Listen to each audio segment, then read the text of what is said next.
Our next special form is the sum or difference of cubes. So we looked at the difference of squares, or the difference of perfect squares. These are the difference of perfect cubes, but also the sum of perfect cubes. So we couldn't have a plus in between the two squares. There's no sum of perfect squares. But for cubes, there's both a plus and a minus. So my perfect cubes, these would be numbers like 1 times 1 times 1 is 1, 2 times 2 times 2 is 8, 3 times 3 times 3 is 27, 4 times 4 times 4 is 64. So these numbers here would be cubes, or perfect cubes.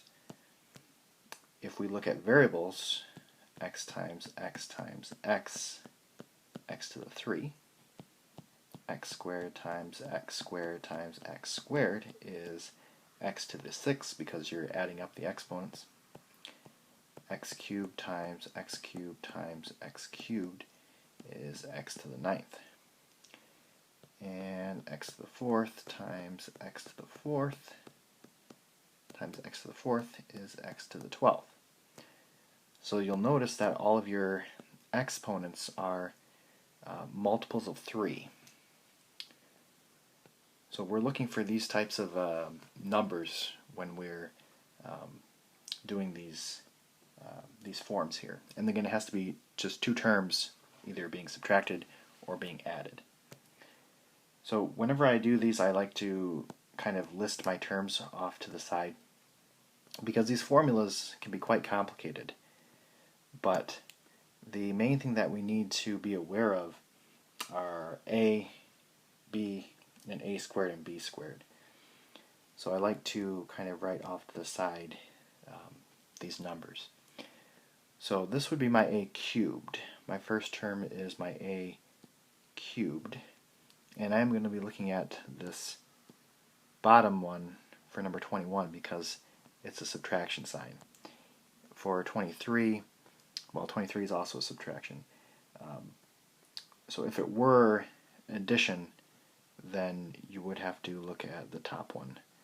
But we're just looking at the bottom one for now. So a cubed is 27x cubed. So what times itself gives you 27x cubed? Well, that'll be a 3 times 3 times 3 gives me 27, and x times x times x gives me x cubed. So 3x would be what that is. For b, well, I know that b cubed is 8. So what times itself gives you 8? That would be 2. So then I need to square these, because if you look in the formula, I have squares of them. So if you just take 3x and square it, you get 9x squared. If you take 2 and square it, you get 4. So all of this information is what I'm going to need to use in my formula. So again, I'm looking at this formula right here, and it's going to be, I'll write it right here, a minus b, so that is 3x minus 2. Again, I'm looking at my a and my b. And then another parentheses, then a squared, which is right here, 9x squared. And then it's plus ab. So ab means a times b. So if you take 3x times 2, that is 6x. So plus 6x. And then plus b squared is 4. And this would be your answer. So you don't need to write these terms if you don't want to, but they kind of help with the actual final answer here. Let's do another one. Let's look at 23.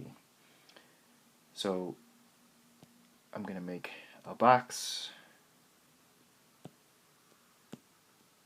I have my A squared, my B, and my B squared. So this is a cubed. So what times itself gives you 125x to the 6?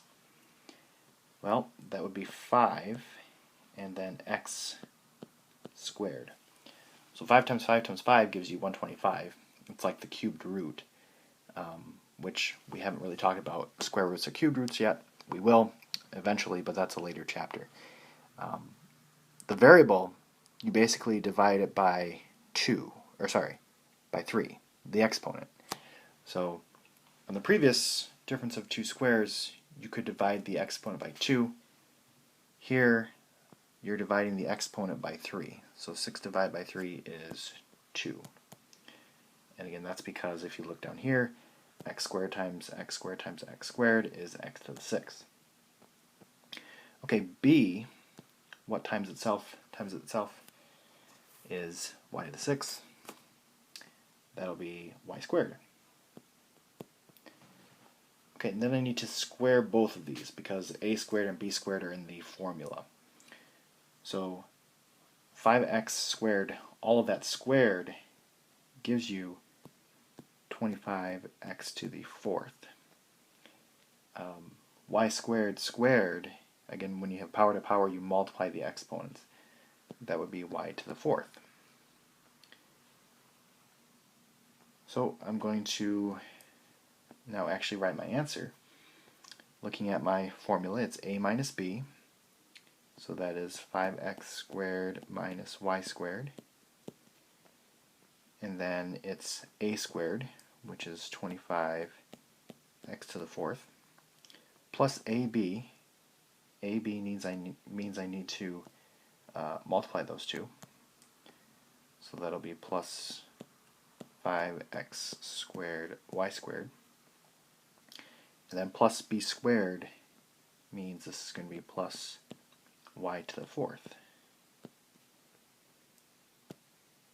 So there's a lot of parts to this answer. If you redistributed this, you could check your work, but it could take a while. Meaning if you just multiplied all 6 of these out and then combined like terms, you would get back to here. But that could take a while to check that. Again, you don't have to, but I think it helps if you define your a, your b, your a squared, and your b squared, because that's the majority of what you're plugging into the formula there.